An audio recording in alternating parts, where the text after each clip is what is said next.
जोशीमठ में सड़कों और घरों के साथ भगवान के मंदिरों में दरारें दिखने लगी हैं। दुनिया भर में प्रसिद्ध और धार्मिक रूप से महत्वपूर्ण नृसिंह मंदिर भी शामिल है। नृसिंह मंदिर की दीवारों में दरारें आ गई हैं। इस मंदिर में भगवान विष्णु के 4 अवतार भगवान नृसिंह की शांत मुद्रा में मूर्ति है, जिनकी एक बाजू पतली होती जा रही है। इसकी वजह कई हैं। जोशीमठ पवित्र धार्मिक स्थलों में से एक है और यह जगह आजकल लगातार जमीन धंसने की वजह से खबरों में है। यह पवित्र स्थल बर्फ से ढकी हिमालय की पर्वतमालाओं से घिरा हुआ है और यहाँ हिंदुओं के कई प्रमुख तीर्थ स्थल हैं, जिसमें से एक है भगवान नृसिंह का मंदिर। इस मंदिर में भगवान नृसिंह की मूर्ति की स्थापना आदि शंकराचार्य ने की थी। इस मूर्ति का एक बाजू लगातार पतला होता जा रहा है। इसको लेकर कई तरह की मान्यताएं हैं, लेकिन इस रहस्य के पीछे कुछ रोचक कहानियां भी हैं।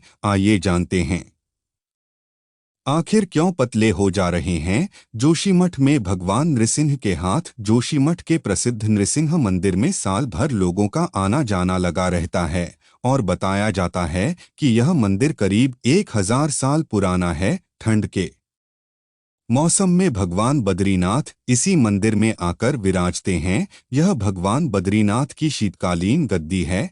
यहाँ उनकी पूजा अर्चना की जाती है। मान्यता है कि जोशीमठ के नृसिंह भगवान के दर्शन किए बिना भगवान बद्रीनाथ की यात्रा पूरी नहीं मानी जाती, इसलिए इस मंदिर को नृसिंह बद्री भी कहा जाता है। भगवान नृसिंह के इस मंदिर को लेकर कई तरह की मान्यता हैं, लेकिन राजतरंगिणी ग्रंथ में बताया गया है कि इस मंदिर को 8वीं सदी में बनाया गया था। कश्मीर के राजा ललितादित्य मुक्तापीड द्वारा इस मंदिर का निर्माण किया गया था। वहीं एक मान्यता यह भी है कि पांडवों ने इस मंदिर की नींव रखी थी। साथ ही एक अन्य मान्यता के अनुसार नृसिंह भगवान की मूर्ति की स्थापना आदि गुरु शंकराचार्य ने की थी, क्योंकि भगवान नृसिंह को वह अपना इष्टदेव मानते थे। इस मंदिर में आदिगुरु शंकराचार्य की गद्दी भी है। वहीं कुछ लोगों का मानना है कि यह मूर्ति स्वयं प्रकट हुई थी। नृसिंह बद्री मंदिर में भगवान की मूर्ति करीब 10 इंच की है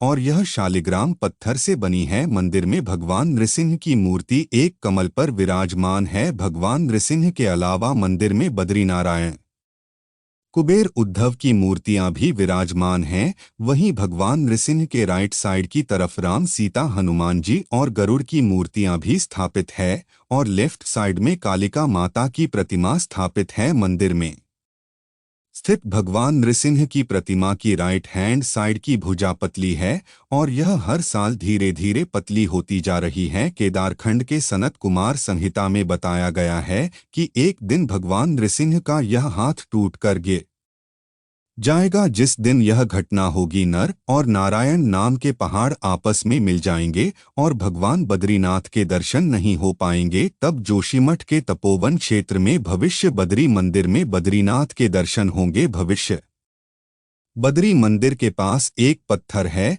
जिस पर आदिगुरु शंकराचार्य ने भविष्यवाणी भी लिखी है, लेकिन आज तक कोई भी इस भविष्यवाणी को पढ़ नहीं सका है। जोशीमठ का संबंध रामायण और महाभारत काल से भी है। बताया जाता है कि भगवान हनुमान जी संजीवनी बूटी की खोज में यहाँ आए थे।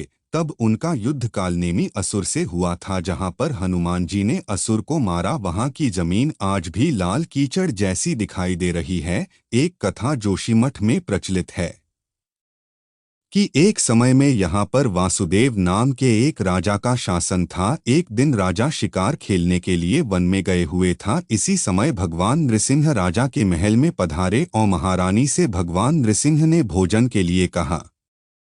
महारानी ने आदर पूर्वक भगवान को भोजन करवाया। भोजन के पश्चात भगवान को राजा के बिस्तर पर आराम करने के लिए कहा। इस बीच राजा शिकार से लौट आए और अपने कक्ष में पहुंचे। राजा ने देखा कि एक पुरुष उनके बिस्तर पर लेटा हुआ है। राजा क्रोध से तमतमा उठा और तलवार से उस पुरुष पर वार कर दिया। तलवार लगते ही उस पुरुष के बाजू से खून की बजाय दूध बहने लगा और पुरुष भगवान नृसिंह के रूप में बदल गया। राजा को अपनी भूल का एहसास हुआ और क्षमा याचना करने लगा। भगवान नृसिंह ने कहा कि तुमने जो अपराध किया है उसका दंड यह है कि तुम अपने परिवार के साथ जोशीमठ छोड़ दो और कत्यूर में जाकर बस जाओ। साथ ही भगवान ने कहा कि तुम्हारे प्रहार के प्रभाव से मंदिर में जो मेरी मूर्ति है उसकी एक बाजू पतली होती जाएगी और जिस दिन वह पतली होकर गिर जाएगी उस दिन राजवंश का अंत हो जाएगा।